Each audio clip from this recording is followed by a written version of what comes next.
샬롬.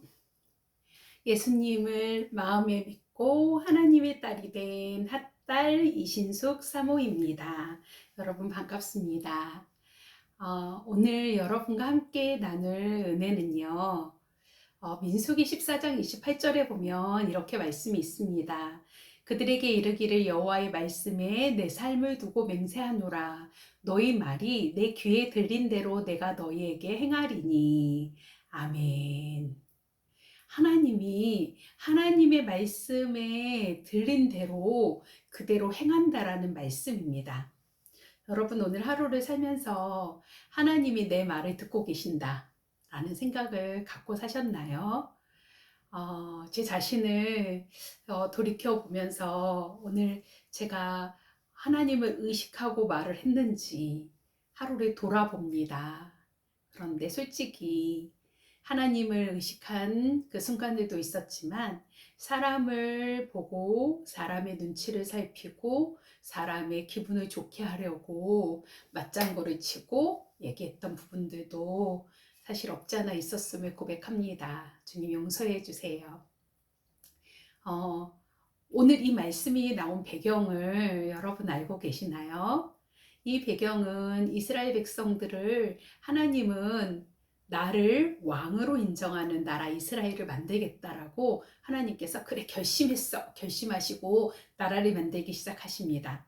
나라가 만들어지기 위한 세 가지 요건이 있죠.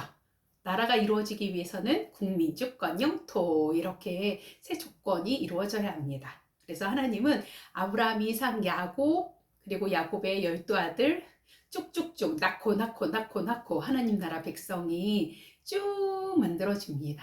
창세기 12장부터 50장까지 쭉 하나님 나라 백성이 그 뒤로도 지금까지 만들어지고 있고요. 하나님이 왕이시기 때문에 주권, 법이 있어야 되는데 왕이신 하나님께서 직접 법을 주십니다. 그게 십계명과 613개조의 법이죠.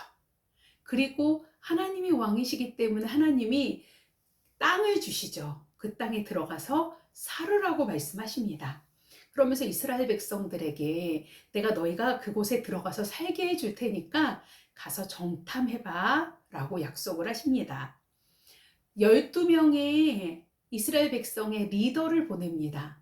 그 리더들 중에서 40일 동안 40일 동안 정탐을 마치고요. 그리고 돌아와서 그들이 한 말이 메뚜기파와 밥파 딱 두 개로 나누어집니다.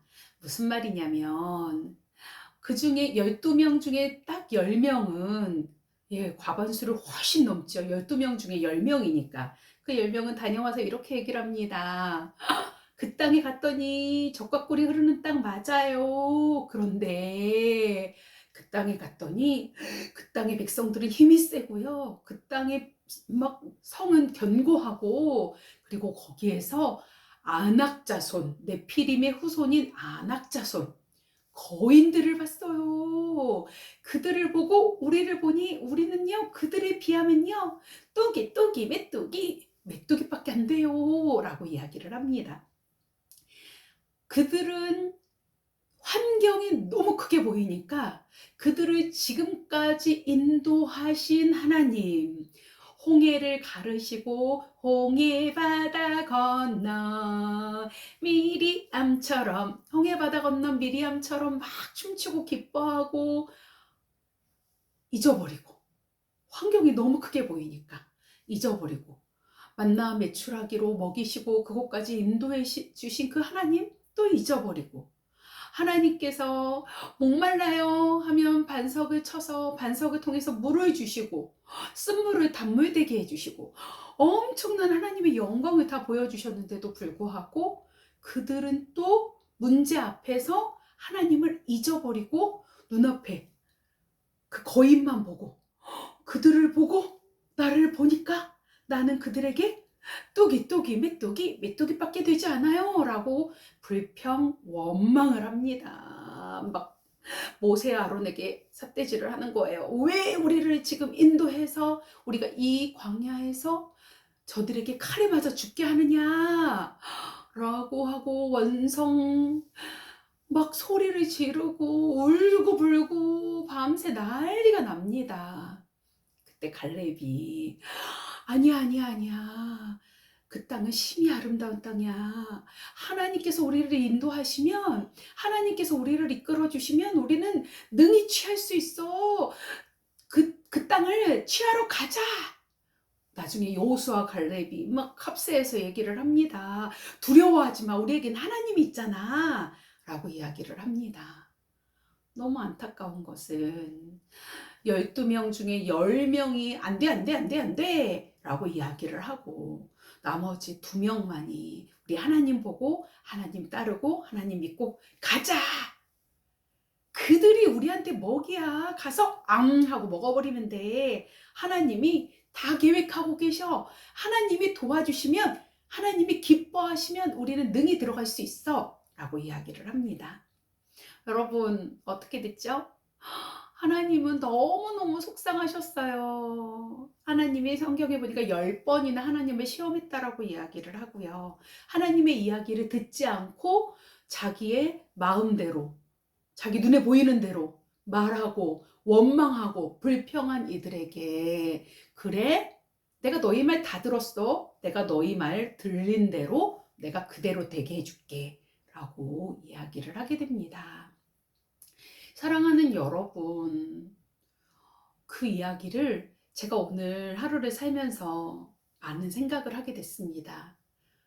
하나님은 우리가 막 너무 간절해서 "하나님 내 신음소리에도 응답해 주세요." 할 때는 하나님이 신음소리도 다 듣고 계신다라고 이야기를 하면서, 정작 내 일상생활 가운데 늘 동행하시고 함께 하시는 그 하나님은 잊어버리고, 내 경험대로, 내 생각대로, 환경에 보이는 대로 막 말을 뱉어버리는 경우들이 상당히 많다라는 걸 깨달았습니다.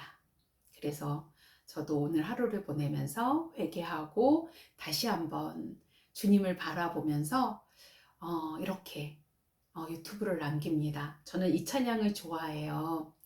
"원수가 날 무너뜨리려고 내 마음에 속삭였네. 내 영이 깨어 넘어지지 않고 나의 믿음의 고백이 원수를 묶네. 나 기뻐하리, 나 기뻐하리, 나 기뻐하리." 아멘. 이 찬양, 원수가 날 넘어뜨리려고 내 마음에 속삭였대요. 내 영이 깨어 넘어지지 않고 나의 믿음의 고백이 원수를 묶네. 아멘. 저희는 원주의 무실감리교회 부임한 지 3개월이 되어 갑니다. 원주 무실교회에 부임한다고 하니까 수많은 사람들이 얘기했어요. "가서 교회 이름부터 바꾸라고. 무실교회가 뭐냐고. 열매가 없네." 막 이러는 거예요. 그런데 하나님은 저에게 요한복음 15장 16절 "반드시 열매를 맺게 하신다." 그 말씀을 주셨어요. 예. 그런데 알고 보니 무성할 무자에 열매실자예요. "무성한 열매를 맺게 해주겠다." 라고 말씀해 주시는 거예요. 무성한 열매를 맺게 해주시겠다. 그래서 무실교회 남편이 담임으로 부임할 수 있게 해주신 하나님께 무한 감사를 드리고, 하나님은 지금도 우리 교회, 이 무실교회에 무성한 열매가 맺히기 위해서 일하고 계시고 앞으로도 반드시 역사하실 것을 믿습니다. 아멘. 또한 내 믿음의 고백에 선포를 드리고, 내가 내 생각과 내 마음에 공격이 있을 때마다 예수 이름으로 사단을 물리치고 하나님이 기뻐하시는 하나님의 말을 선택해서 뱉도록 그렇게 하고자 다짐을 하게 됐습니다. 제가 선택해서 뱉고 싶은 말, 나는 새벽 기도하는 게 너무 행복합니다. 실상 행복해요.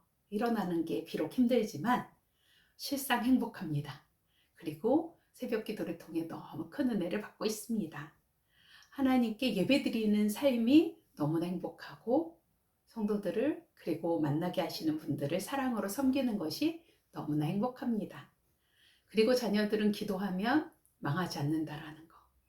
왜냐하면 하나님이 우리 자녀들, 그리고 우리의 자녀들의 삶의 참 주인이시기 때문에 가장 좋은 길로 인도하실 것을 믿기 때문입니다. 사랑하는 여러분, 여러분, 주님이 다 듣고 계시는 거 알고 계셨죠? 네, 우리 주님께 사랑합니다 라고 고백하며 오늘은 자기 전에 그리고 하루를 또 마무리하면서 사랑의 고백을 마음껏 올려드렸으면 좋겠습니다. 주님 사랑합니다. 주님 감사합니다. 모든 영광 주님 받아주세요.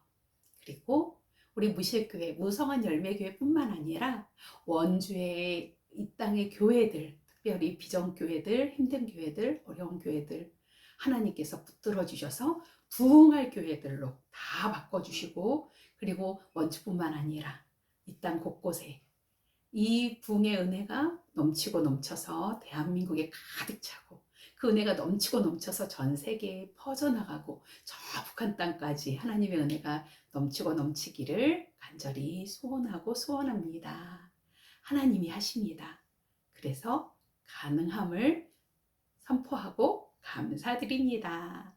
여러분 들어주셔서 감사합니다. 사랑하고 축복합니다.